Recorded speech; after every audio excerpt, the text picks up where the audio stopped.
Allez, très bien.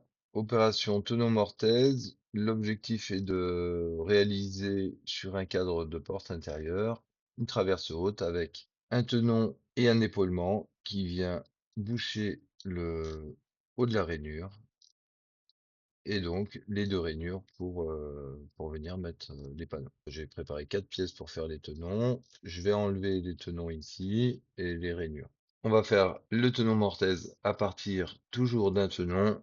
Ne prenez pas l'assemblage ici tenon mortaise, on le prend pour faire la mortaise. Donc on fait, alors on a la possibilité aussi de faire le tenon mortaise à partir de la mortaise, donc tenon mortaise à partir du tenon. Pas support, ce sera toujours le bout de la pièce. Côté gauche, face du bas, face du bas.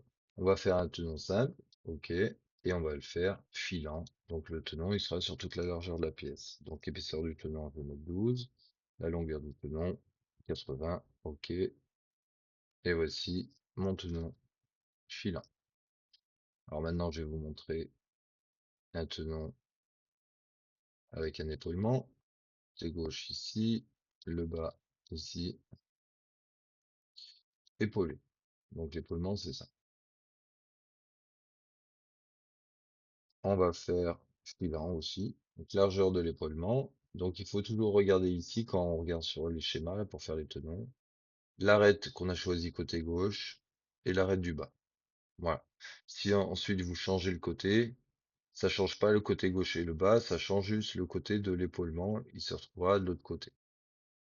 Largeur de l'épaulement. On verra largeur de l'épaulement. On va faire un épaulement de 20.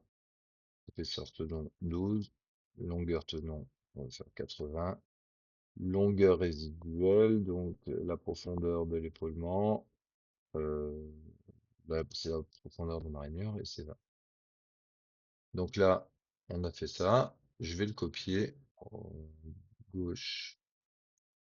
Je vais modifier le tenon. On va essayer de voir si j'arrive à modifier.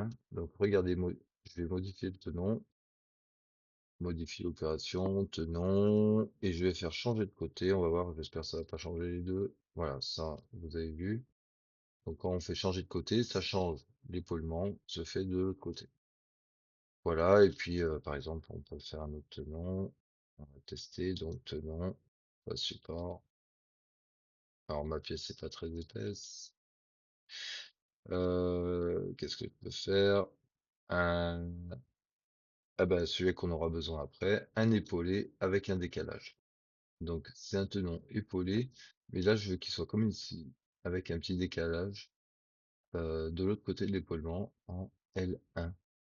Donc, je vais chercher largeur du tenon, L0 et L1. Voilà, plutôt ça. L0 et L1, et puis largeur du tenon, elle suit. Donc, décalage à gauche, le décalage que j'aurai ici, et donc moi, c'est 0. Décalage à droite, je veux le décaler de 20. Largeur de l'épaulement, LE, ici, je vais mettre 20 mm. L'épaisseur du tenon, 12. La longueur du tenon, 80. Pour les longueurs de tenon, profondeur de mortaise, je vous invite à voir le cours sur la longueur de tenon et profondeur de mortaise, une petite formule qui permet de calculer. Et la longueur résiduelle, ce qui va me permettre de boucher ma rainure. Et je vais mettre 20 mm. Voilà. Donc ici, j'ai fait le dernier tenon avec l'épaulement. Et ici, un petit décalage. Alors ce décalage, il me sert à quoi? Je vais vous montrer tout de suite. À faire une rainure. Ici, par exemple, on fait 20, 12, profondeur 20. Et on peut voir que la rainure a été effectuée parce que le tenon n'est pas en face. Donc, si le tenon est mangé par la rainure, ça crée une erreur. D'où l'importance de ce décalage. On va passer maintenant aux mortaises.